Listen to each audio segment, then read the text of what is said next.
I'll second it. Discussion, Mr. Fisher. I may be confused here. Is this the fund that we were using last year we gave to pay? Last year, on September 30th, the monies from the severance tax fund were distributed to the road fund and the bridge fund at the end of the fiscal year. And so this year... And then Mr. Felix at the last meeting requested that some of the severance tax funds, this amount, be used to cover the civil tech contract that you approved at the last meeting. Okay. So everything's lined up with how you plan to use it. Because one of my concerns last year was that the board would start playing games with this money. I wanted to make sure Public Works was on board fully with this. So, okay, good deal. All those in favor of? Aye. Opposed to? No. Motion passes. Continue, please. Thank you very much. The next item in your packet was the schedule of an interfund loan. This is a loan to the General County Fund from the E911 Fund in the amount of $450,000. What's the pleasure of the board?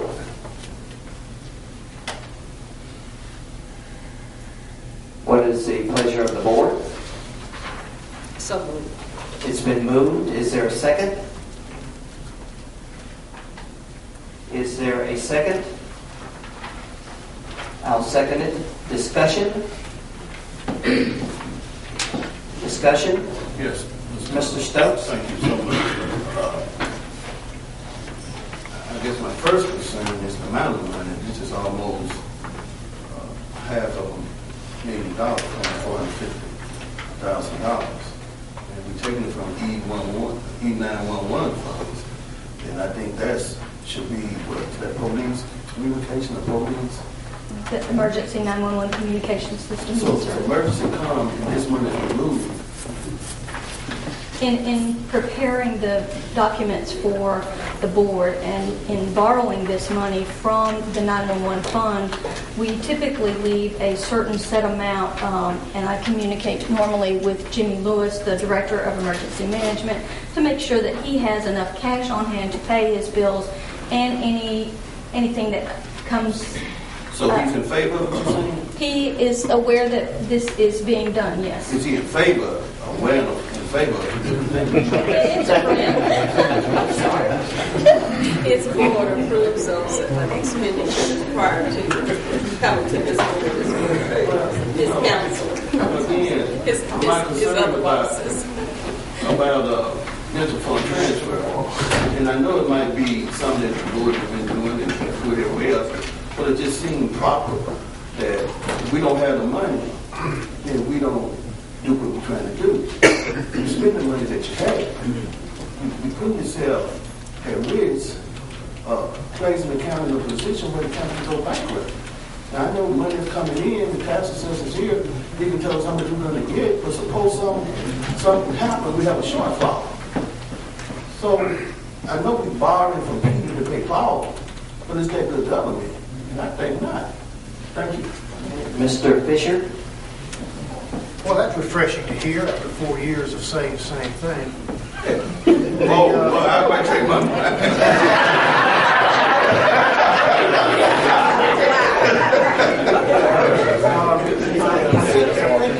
The issue that we have with the 911 fund, though, is the same thing we faced last meeting, I think it was, where later in the meeting, 911 needs were turned down because we lacked the funds out of the 911 fund to pay them, out of the general fund to pay them. So it is a cycle where we chase the dog. The dog chases his tail here. The time to stop it is in the budgeting process when we start budgeting for 12 months and we start building a surplus. Right now, the county is using whatever funds are available, be it 911 or bonds or whatever they can come up with to fill the gaps. And it has been and remains a poor way to run a budget. Any other discussion? All those in favor of? Aye. Opposed to? No. No. Motion passes. Continue, please. Thank you very much. Your claims this morning are claim numbers 1,392 through 1,663. There are some claims of interest this morning. The first of those, this was the document I couldn't get to send last week. So your other claims of interest are claim number 1628, which is to Dorian E. Turner, PLLC. This is for legal fees for the Mental Health Commission. Claim number 1654 is to Dana L. Price for professional services to the Board Attorney's Office. Claim number 1,473 is to Sonia Davis. This is a poll workers reissue check. Claim number 1,477 is to Fairfield and Company for supplies for the Election Commission. Claim number 1,458 was to Ryder Truck Rental, and that was also for election services. And claim number 1634 is to Election Services Online, and that was for renewal of their software. That was what, and I apologize for not being able to get that to you last week. If you want any of those separated for individual votes, please let me know. Moving on, your claims over $100,000 this morning is claim number 1,512, which is to AT&T in the amount of $146,414.46. This is for E911 and county telephone service. We present that for your approval at this time. What's the pleasure of the board?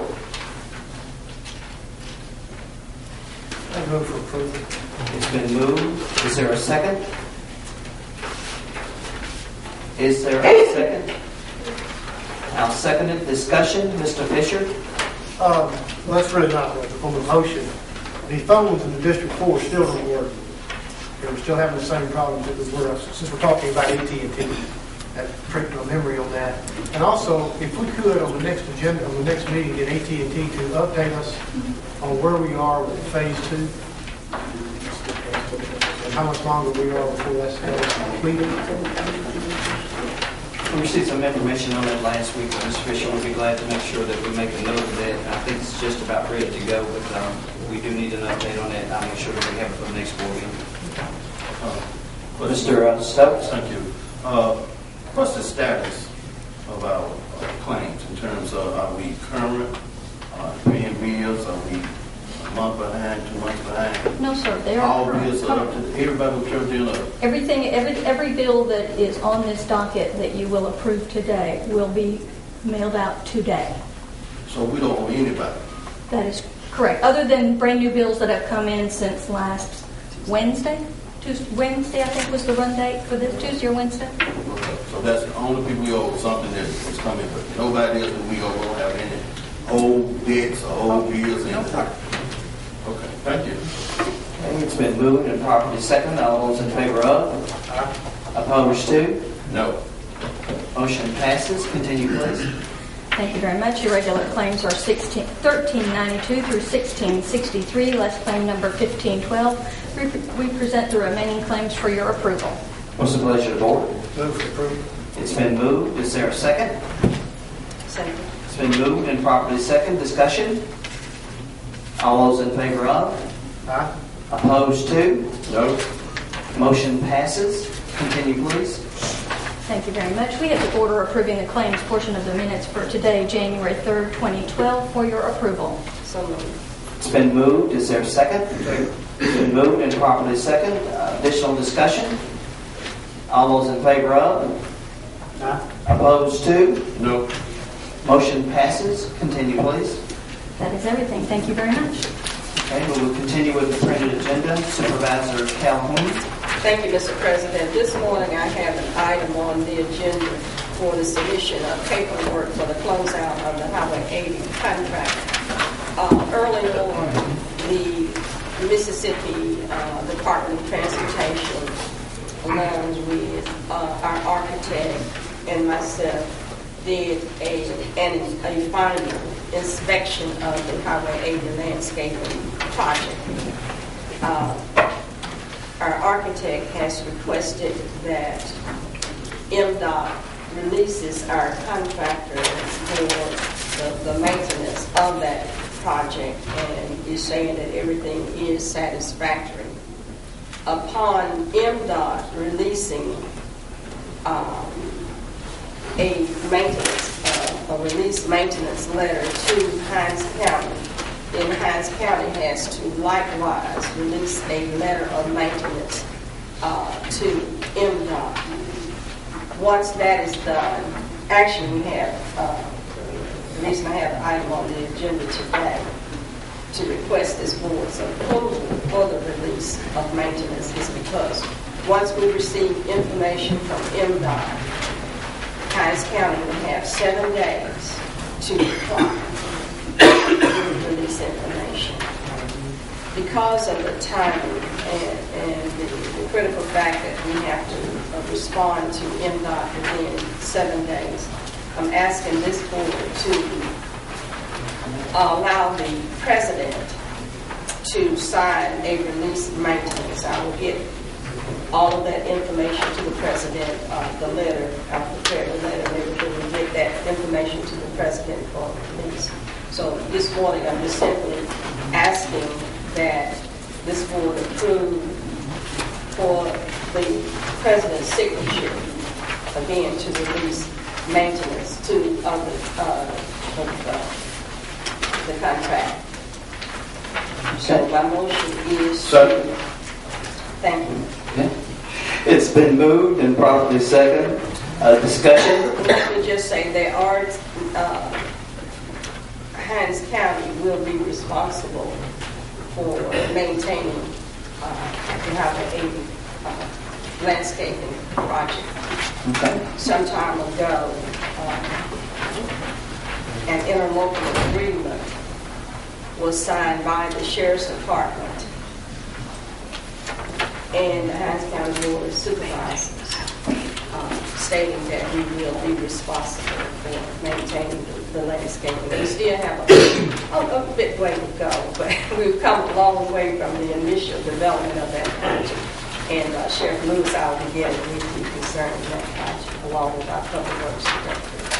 Okay, it's been moved and properly second. All those in favor of? Aye.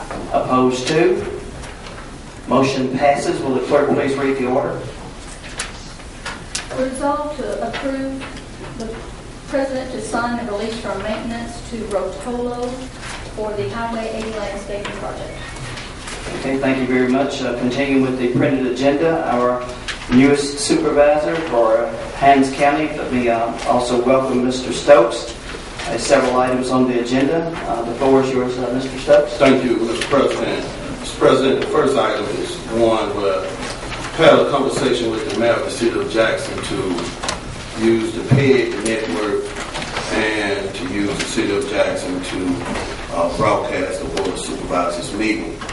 Currently, you have Jackson Public Schools on PEG, Public Educational Government channel, and you have the city of Jackson. Some feel that maybe the county is doing backroom deals. It's a way to bring confidence to the public, to let the public see what we're doing. We have nothing to hide, and I think the best way to show the public that there is nothing to hide is to broadcast the meetings. Have an interlocal agreement. Once we approve it, and go over to the mayor and council for their approval at that point. If we can get everything done in a speedy manner, at least by February, no later than March, we can have the meetings broadcast. Okay, it's been moved. Is there a second? Second. It's been moved and properly second. Discussion? Discussion? Mr. Stokes, I'd like to make a comment regarding that motion. And I think that you're right, and I think that every board member probably feels that you're right on this particular issue. There is nothing to hide, and we want to make sure that the public is aware of everything that we are doing. So I welcome this. We tried to get this done about a year or two ago, but we couldn't finally pull it off. But I hope that we will be able to pull it off this particular time. That's my only comment. It's been moved and properly seconded. All those in favor of? Aye. Aye. Opposed to?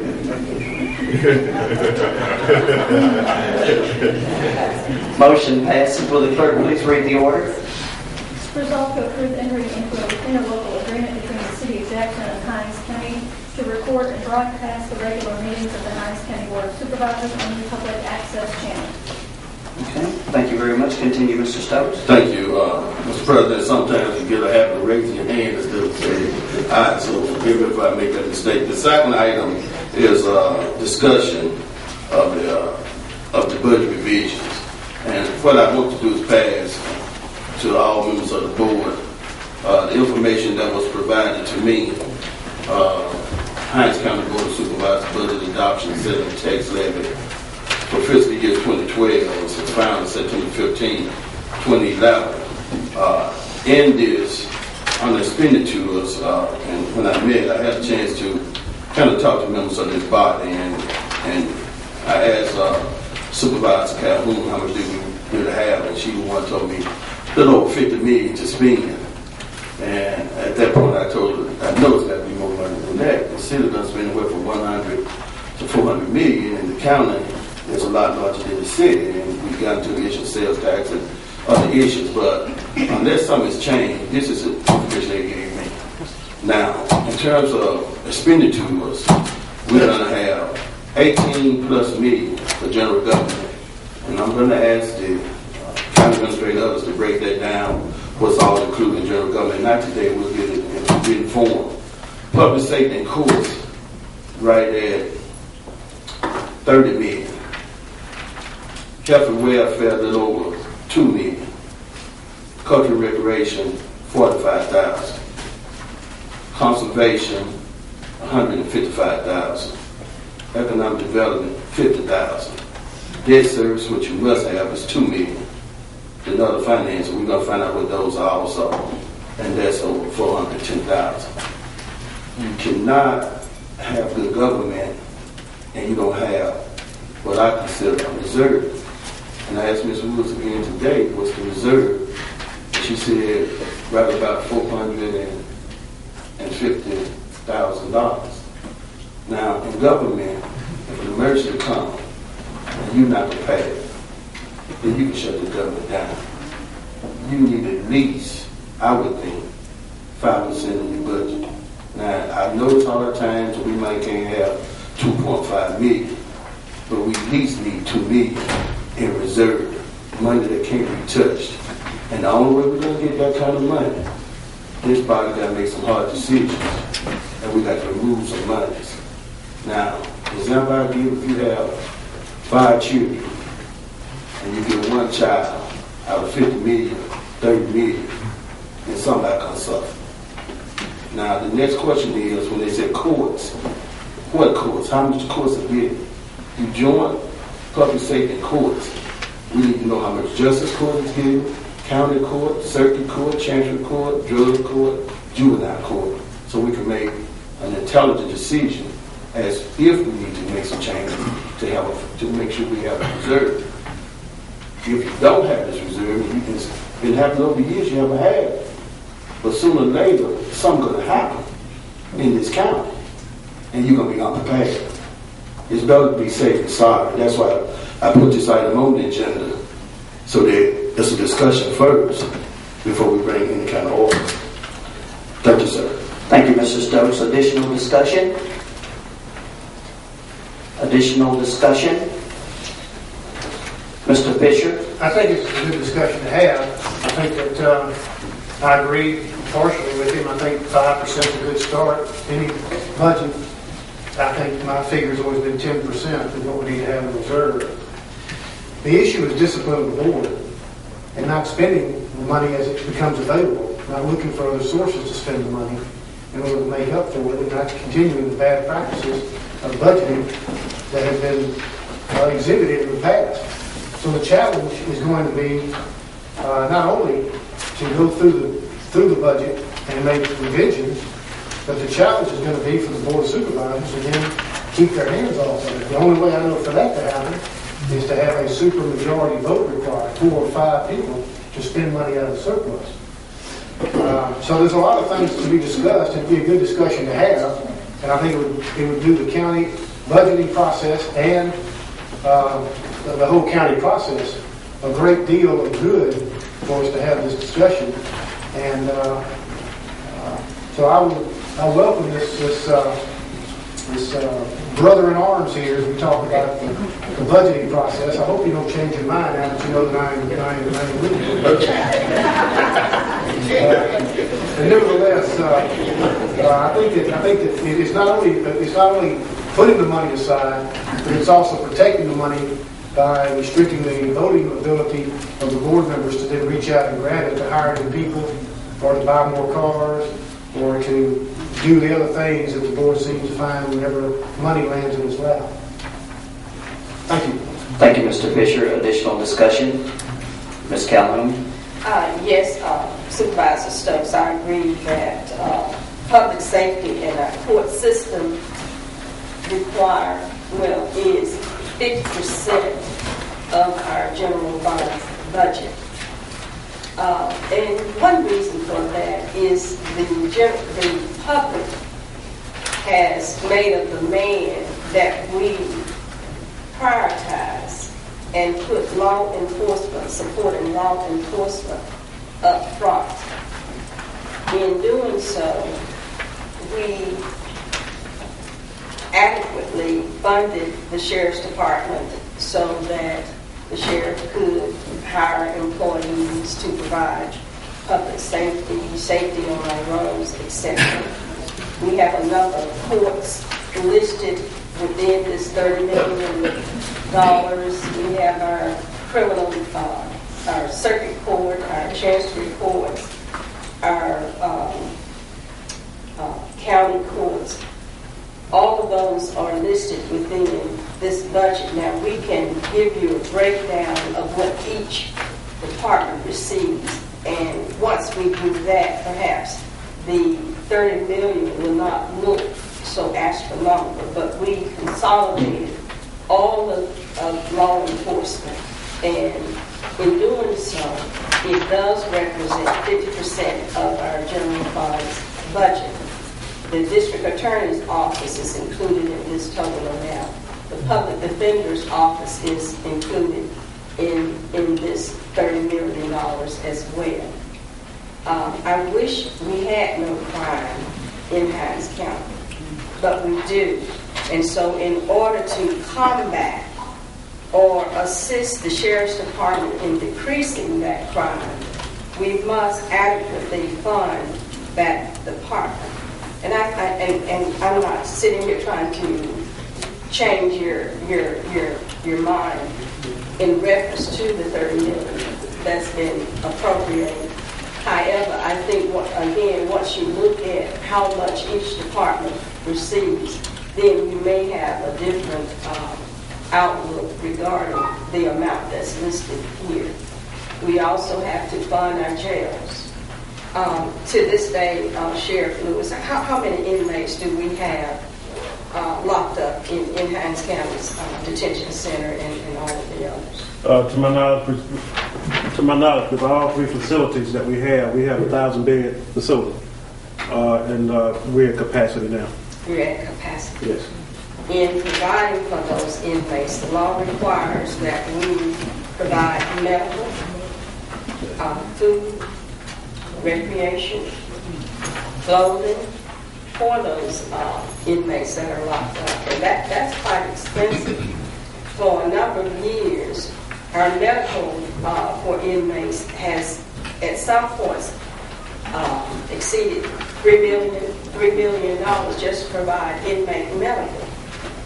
And I've worked hard to help reduce that amount by working with our state legislature, and also by doing some in-house things to reduce that medical cost. I believe if you look at any county's budget when it comes to public safety, then you're going to find that those counties, the largest percentage of those counties' budgets also, the funds are also allocated to public safety. Mr. President, okay. Mr. Stokes. Thank you, Mr. President. Some of what Supervisor Campbell stated, I agree, but in the times when you have the gentleman say you don't have 4 parks in the whole county, you have 0 swimming pools for young people to swim, and it would shock me when I talked to a supervisor that stated we have over 900 employees. I don't know the exact number, somebody can tell you. But out of 900 plus employees, over 500 work for the sheriff. And you're going to say something ain't wrong with that picture? We only have 900 plus employees. Then 500 plus come work for the sheriff department. Now, in terms of crime, now Jackson is part of Hinds County. That's a very little crime out in the country, if you call it that. Now, you're not doing a lot in terms of preventing crime in the city limits. And it's going to probably take some interlocal agreements to get the sheriff and the police and those people to work together. We can't just throw money because someone said crime is bad, it's going to be crime, and give them all the money, and everybody will suffer. It's got to be, we got to share this pie. The whole county got to share this pie. Now, if we don't share this pie, then we're going to keep suffering going down the back roads like we're doing and keep borrowing money from an inner fund because we ain't got money. $50 million is a lot of money. No, it's not as much as we should have. But we shouldn't be in the financial shape Hinds County is in. One bad situation happened in this county, and we heading to bankruptcy. Thank you. Thank you, Mr. Stokes. Mrs. Calhoun? Yes. It seems like we're on opposite end. You're on that end, I'm over here on this end, but that's not so. And I think once you have been here, you will understand a lot of why we established the tight budget that we have. And actually, our entire budget is inadequate, but we did the best that we could with the funds that we have. The Sheriff's Department is mandated by law to have X amount of employees to supervise inmates. And if you went and asked our prisoners' rights attorney, Ron Welch, do we have a sufficient number of employees to supervise X amount of inmates, he will probably get stirred again and file a lawsuit coming after the county. So many of the sheriff's employees are mandated by law, and we have to accommodate. We don't want to break the law and not be in compliance with the law, but a lot of those employees are mandated. This is one of those situations that we're caught in between a rock and a hard place. He has to have some of them. Now, all of them I cannot address, but I do know a large number of those employees are mandated by law. Fine. Okay. Mr. Stokes? Not to be very bored, I don't know who knows the money, but when you come into the Chancellery Court building, when you come into the Chancellery Court building, you have how many deputy sheriffs at the door? 3, 4? 4. You go to City Hall, you have one employee that's not even sworn officer. I'm saying that if we got one, now I don't control the mics, I don't know who these mics, but I holler on them. I'm saying that the tax collector can say you need more people. The tax assessor can say we have too many employees in the sheriff's department. Now, I don't want anybody to say that you're picking on Tyrone Lewis because I'm not. He wasn't the sheriff. He just get here.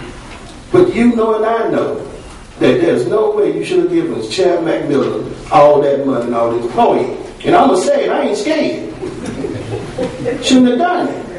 And it's time to correct this thing. Thank you. Okay. Mr. Stokes? Is there any additional discussion? The Sheriff wants to say. Sheriff Lewis?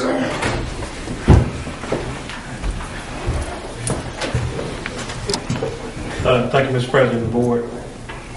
I've been on this job now this morning for about maybe an hour.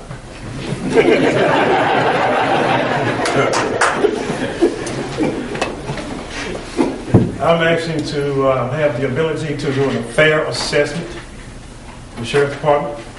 It's a department that I inherited. It's a budget that I inherited.